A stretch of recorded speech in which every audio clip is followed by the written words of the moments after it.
Olá pessoal, a graça e a paz do nosso Senhor e Salvador Jesus Cristo esteja em nossos corações. É um prazer estarmos aqui mais uma vez para darmos continuidade e criar o hábito de estudar a Palavra de Deus. Então, para hoje, nós vamos estudar Romanos 1, versículo 8 até o versículo 11. 3 versículos apenas hoje. Então, vamos ao que interessa, diz assim: primeiramente dou graça ao meu Deus, por meio de Jesus Cristo, no tocante a todos vós, porque em todo o mundo é anunciada a vossa fé.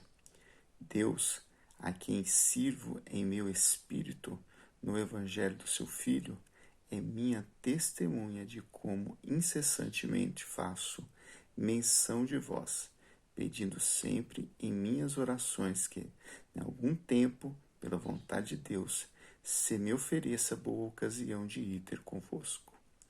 Desejo ver-vos para vos comunicar algum dom espiritual, a fim de que sejais fortalecido.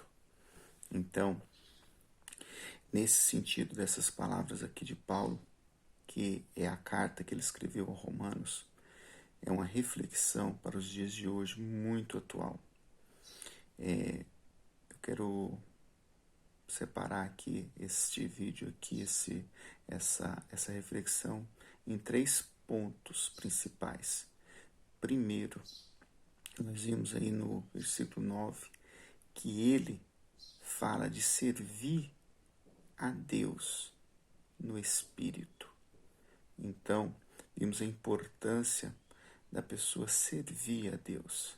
E ele fala que o próprio Jesus, o próprio Messias, é a sua testemunha. Por quê? Porque as pessoas não estão ali presentes, vendo o que Paulo estava fazendo. Ele estava em outra região, talvez estava até preso, talvez muitas vezes em situações ele foi preso, estava em uma casa, era perseguido, até mesmo pelos romanos, ele sendo cidadão romano, por judeus. Os judeus também perseguia os cristãos. E é interessante que ao longo da história, se a gente for observar, uma hora os judeus perseguiam os cristãos, depois os cristãos perseguiam os judeus. Então, isso é uma outra coisa. Vamos focar aqui nesses versículos, mas é só para a título de entendimento. O que é a perseguição, que ainda tem até hoje, infelizmente. Então, ele fala aqui que o próprio Jesus é a sua testemunha. Assim como eu estou aqui criando o hábito para esse ano, com esse projeto de estudo da Palavra de Deus. Então, a vida é feita de hábitos, seja bons ou seja ruins. Então, que nós possamos ter bons hábitos. E um desses hábitos é servir em espírito e em verdade a Palavra de Deus, o Filho de Deus. E que Ele seja, o próprio Deus, seja a nossa testemunha. Então, vimos aí a importância de ter uma vida espiritual no Evangelho de Jesus Cristo. É sempre importante a gente frisar que a gente tem que seguir o Evangelho de Jesus, não é o Evangelho de apóstolo tal, pastor tal, igreja tal, congregação tal. Não. Nós temos que seguir o Evangelho de Jesus Cristo, aquele que Paulo pregou, que os apóstolos pregou.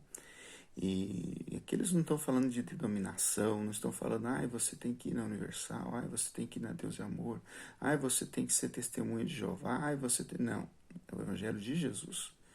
Então, é a raiz, a base, é o fundamento da nossa fé. Então, já no versículo 10, nós vimos a importância da oração. Ele fala que em suas orações, em minhas orações, ele pede a Deus que em algum tempo oportuno possa visitar os romanos, ou seja, os gentios. Porque Paulo, ele era um judeu que pregava para os gentios. Se vocês ler o capítulo 2 de Atos dos Apóstolos, nós vimos uma pregação simples, mas poderosa, de Pedro, fundamentada na palavra de Deus. E qual palavra de Deus que era essa que Pedro pregou no dia de Pentecostes em Atos 2? É a palavra de Deus, ou seja, o Velho Testamento, porque naquela época de Paulo e Pedro não tinha o Novo Testamento. Ainda não era como nos dias de hoje. Eles usavam o Velho Testamento, que eram os livros de Moisés, os livros dos profetas, Isaías, Malaquias, Daniel e outros. Então, a importância da oração. Falando em Daniel,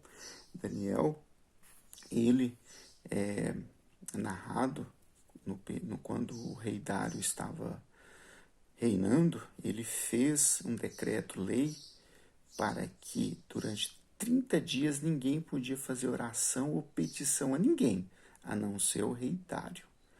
E uns conspiradores de Daniel conspiraram contra ele e fizeram o rei assinar essa lei, esse decreto-lei, para que ninguém orasse. Mas Daniel, como servo de Deus, ele continuou fazendo as suas orações, e não era só uma, não, era 3 vezes ao dia. E ele não parou, mesmo com a lei. E a pena para quem descumprisse essa lei era a pena de morte. Olha a situação de Daniel, olha a importância da oração, que ele nos dá esse exemplo.